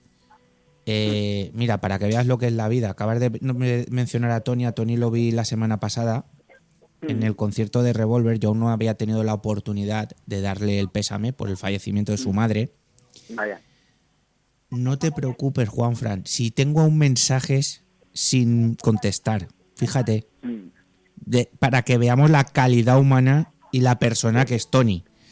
Sí. Pero Emilio, hay que seguir y hay que reconstruir y tú has seguido trabajando, tu mujer ha seguido trabajando, nos habéis regalado miles de sonrisas, porque hay que recordar que Emilio es el sanguango de la tía Visantica. Eso es. Y un año después, ¿cómo está Emilio Navarro? Pues Emilio Navarro está bien, está bien porque, bueno, pues no hemos dejado de trabajar, como tú bien sabes, y llegó un momento en el que creímos que era necesario, de hecho, volver a trabajar y la gente necesitaba eso que da la tía Visantica, ¿no? Esa cercanía, ese humor de casa, ¿no? De situaciones random que dicen los jóvenes ahora, que nos han pasado con nuestras abuelas, nuestras tías, Isadona del Carrer, ¿no? Pensamos que a pesar de que era complicado, muy costoso, era necesario, ¿no? Que la tía Isantica volviese a los escenarios, ya no simplemente para hacer reír a la gente, que la gente lo demandaba y lo acogió muy, muy bien, sino para agradecer a todos los pueblos por los que hemos ido, todas las ciudades que estuvieron en Albal o han estado en alguno de los pueblos de nuestra comarca, de la comarca del Horta Sur, agradecerlo. Mi mujer es una persona que creo que no había llorado en la vida, o en contadas ocasiones, según me contaba, ¿no? Y desde ese momento, cada vez que daba las gracias, pues normal, a esos Emilio. pueblos, es que, escúchame, se derrumbaba, ¿no? ¿te puedo decir una cosa? ¿Cómo no se va a derrumbar? Si llenáis teatros, llenáis polideportivos, llenáis donde os pongáis, y encima sabiendo de dónde erais, ¿cómo no os van a ayudar? ¿Cómo no van a asistir? Emilio, eres un tío de puta madre. Ana es una mujer extraordinaria. Yo lo tengo que contar. La primera persona que me ayudó en el tema técnico, porque acuérdate que iba más perdido que Nemo cuando se le olvidaban las cosas, fue Emilio Navarro, que me mandó un compañero para que me ayudase, y eso a mí no se me va a olvidar en la vida. Yo, Emilio, yo no pretendía que te emocionases tanto, te lo digo de verdad. Yo lo que pretendía era que con un tío tan positivo como tú, hablar de la unión del pueblo, ¿no? Y hablar de que lo que unos dejaron por hacer, la gente como tú, como Ana, como tus familiares de Alcácer, como Tony de Casa Tony, como el padre Salvador de Paiporta, que acabamos de hablar con él, con Lola, que hemos hablado antes, que montó una cocina, iba a decir clandestina, que esto está muy de moda así cuando te montas, cuando eres chef y tal. Qué bonito fue la ayuda de la gente. Sí, no, eso es increíble, ¿no? Luego lo piensas cuando ya ha pasado un tiempo, ¿no? Y te puedes parar a reflexionar y a analizar un poco, ¿no? Todo lo que hemos vivido y todo lo que ha pasado, y todo lo que se ha hecho, y no nos olvidemos, ¿no? Porque yo creo que la gente también pierde un poco el norte, porque es cierto, ¿no? Somos egoístas por naturaleza y tú quieres que lo que está delante de tu casa, lo que tú tienes al alcance de tu vista esté bien, ¿no? Todos queremos eso, pero pensemos que es que un año no es tanto tiempo y es muy complicado de volver a una situación normal, y se ha avanzado mucho, pero es muy complicado yo trabajo en un ayuntamiento, tú lo sabes, y hay veces que te sientes muy impotente, ¿no? Porque la gente pide mucho más de lo que puedes dar, ¿no? Entonces, desde ese punto de vista es cierto que se ha hecho mucho, es muy complicado conseguir todo lo que hace falta para terminar realmente de reconstruir los pueblos, ¿no? Es desde el punto de vista más administrativo, ¿no? Por decirlo de alguna manera. Pero bueno, volviendo a lo que me preguntabas, cuando ya te sientas y analizas, es cierto que la capacidad de la gente, de hecho ahora mismo, bueno, pues hemos celebrado unos actos aquí en el pueblo de homenaje a las víctimas y a los voluntarios que vinieron a ayudar. Han venido voluntarios de algunos pueblos, ciudades que vinieron de forma altruista a ayudarnos, y entonces te paras a pensar la cantidad de gente que dejó sus vidas para darla por nosotros, que realmente hasta que llegó la ayuda institucional, ¿no? más potente, Ejército, UME, etc., sin esa gente y los voluntarios de los propios pueblos, ¿no? Los vecinos, esa unión que hubo, descoordinada pero coordinada al mismo tiempo, sin eso esto se hubiese alargado muchísimo más, ¿no? Porque la ayuda hacía falta esas primeras horas, esos primeros días, porque si no todo hubiese sido mucho peor y las consecuencias hubiesen sido mucho más graves. Entonces creo que lo de que el pueblo salva al pueblo no es una frase que a mí me guste especialmente, pero es cierto, ¿no? Es cierto que en esta ocasión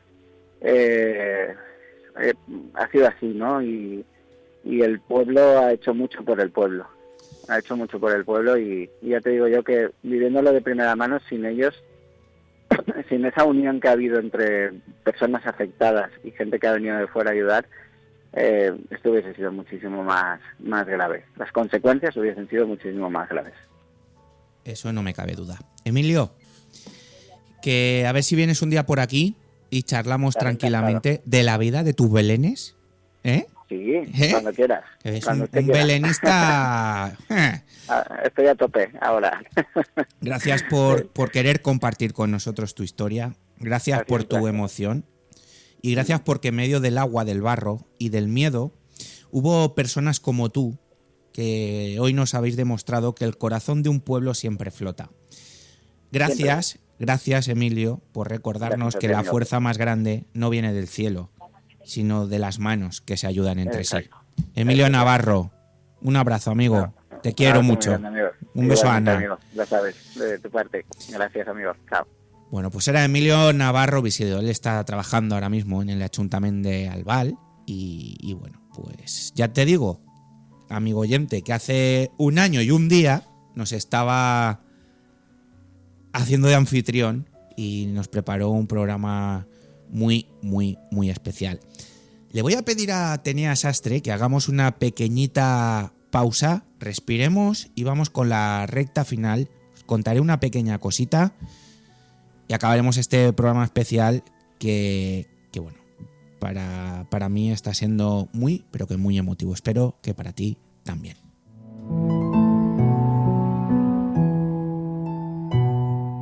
Mañana es tarde, con Juanfran Barberá. Respira, contempla, pasea en Biopark y disfruta las actividades gratuitas en uno de los mejores parques de animales del mundo. Experiencias Biopark. Bodegas Vicente Gandía te invita a descubrir el origen de los grandes vinos valencianos en la finca Olla de Cadenas. Sumérgete en una experiencia inolvidable recorriendo sus viñedos en el tren del vino y visitando el Museo Arte de Barrica. Reserva online en olladecadenas.es y descubre la finca Olla de Cadenas de Bodegas Vicente Gandía. Un mundo de sensaciones. Del 27 al 1 de noviembre celebra Halloween en Mundo Marino. Ven al Varadero de Valencia y apúntate para zarpar el 1 de noviembre a las 17 horas. Puesta de sol terroríficamente divertida con DJ de muerte. Apúntate en mundomarino.es. ¿Tu próximo coche? Descubre los SUV de Evo, completamente equipados, etiqueta eco y un precio sorprendente. Entra en auto-evo.es y emocionate con nuestra gama a partir de 15.900 euros. Evo, pensando en las personas. Precio sujeto a financiación con CA Autobank. Automóviles Nemesio en Torrent. Nemetízate. Mañana es tarde, con Juanfran Barberá.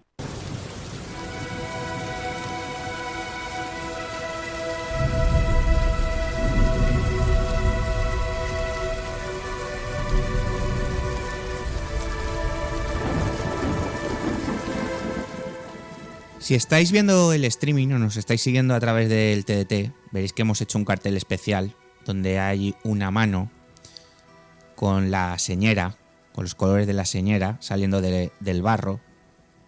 Nos ha ayudado la inteligencia artificial y es la idea que teníamos, ¿no? La idea de que salimos del barro, seguimos en el día a día y a veces los momentos más duros son también los que nos devuelven la fe en lo que somos. Octubre de 2024, la Dana golpea con fuerza a la Comunitat Valenciana. Calles convertidas en ríos, coches apilados, casas anegadas, vidas truncadas. Y el silencio roto por sirenas, lágrimas y promesas de que todo volvería a estar bien. Un año después, ya sabéis que no todo está bien. Pero entre el agua y el miedo, algo empezó a moverse. Fue una mano, como la de nuestro cartel. Y después otra, y otra más, y otra más, y otra más. Manos que no esperaron órdenes. Manos que se alargaron para ayudar a quien no conocían. Que se arremangaron sin preguntar quién era el afectado. ni en qué calle vivía. Porque cuando el agua lo arrasa todo, solo queda una cosa en pie: la humanidad. En Paiporta, en Albal, en Catarrocha, en Sedavid, en Alfafar, en Torrent, en Chiva, en Utiel, en Requena. Los vecinos se convirtieron en rescatistas, las cocineras en heroínas, los jóvenes en voluntarios incansables. Ollas humeantes entre el barro, bocadillos repartidos bajo la lluvia, brazos que limpiaban casas ajenas como si fueran las propias. ¿Y sabéis qué pasa? ¿Y cuál es la diferencia con los políticos? Que nadie lo hacía por salir en una foto. Lo hacían porque sabían que al otro lado del agua, al otro lado del barro, al otro lado de cualquier puerta, había alguien que también podía haber sido él. En Alfafar, Lola encendió los fogones cuando el pueblo tenía frío. En Albal, Emilio se puso a limpiar lo que quedaba de su casa y acabó con la ayuda de todos. En Paiporta, el padre Salvador vio cómo el agua se llevaba casi todo, pero el cáliz quedó intacto. Y así hemos comprendido que los milagros también se construyen con manos humanas. Dicen que el barro se seca, y es verdad. Pero hoy hay algo que ni el agua ni el tiempo han podido borrar: la solidaridad. Aquellos días vimos como un pueblo entero se unía sin preguntar el porqué. Vimos cómo los jóvenes dejaban sus estudios para repartir comida. Cómo los mayores, con lágrimas en los ojos, abrían sus casas para alojar a los vecinos. Vimos cómo se podía llorar y sonreír en el mismo minuto. Cómo se podía perderlo todo y seguir dando a manos llenas. Y así, poco a poco, entre el cansancio y la esperanza, la gente volvió a ponerse en pie. Hoy, un año después, miramos atrás con el corazón encogido, pero también lleno. Porque no fueron las instituciones ni los grandes nombres los que levantaron Valencia del barro. Porque fue su gente, fueron los de siempre, los que no esperan nada, los que simplemente están. Los vecinos que dieron pan, que dieron abrigo, que dieron abrazos, que dieron consuelo. Las mujeres que cocinaron para cientos, cientos y cientos de personas sin saber si habría para 101. Y los voluntarios que pasaron noches enteras achicando agua, regalando abrazos y, ojo, cuidando las calles de los malhechores, que también los hubo. Esta gente ha sido el verdadero milagro. Y hoy, desde esta radio humilde, desde este pequeño rinconcito de voz y memoria, queremos decir alto y claro que gracias. Gracias por demostrar que la fuerza de un pueblo no se mide en litros de lluvia, sino en litros de sangre que bombean el corazón. Porque sí, el agua se llevó mucho, pero nunca, nunca, nunca podrá llevarse lo que somos. Mañana es tarde. Hasta mañana.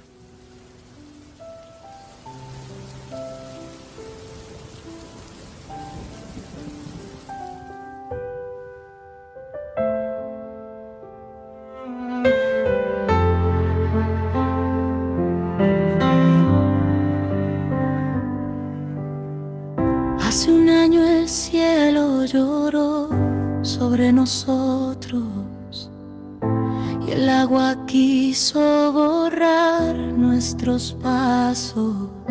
Las calles se volvieron ríos y el miedo se sentó en cada casa. pero no todo se hunde cuando se ama.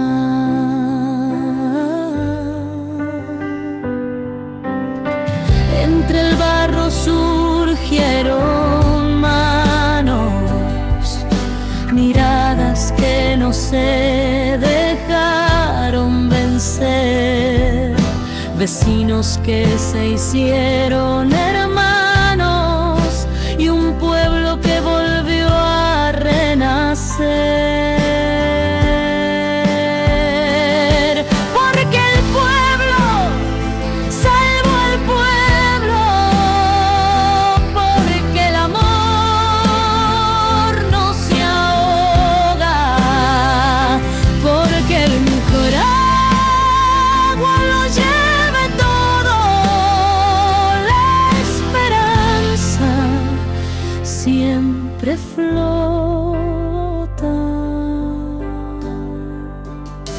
Se mojaron los sueños, sí, pero no la fe ni la ternura. Seguimos remando juntos con las lágrimas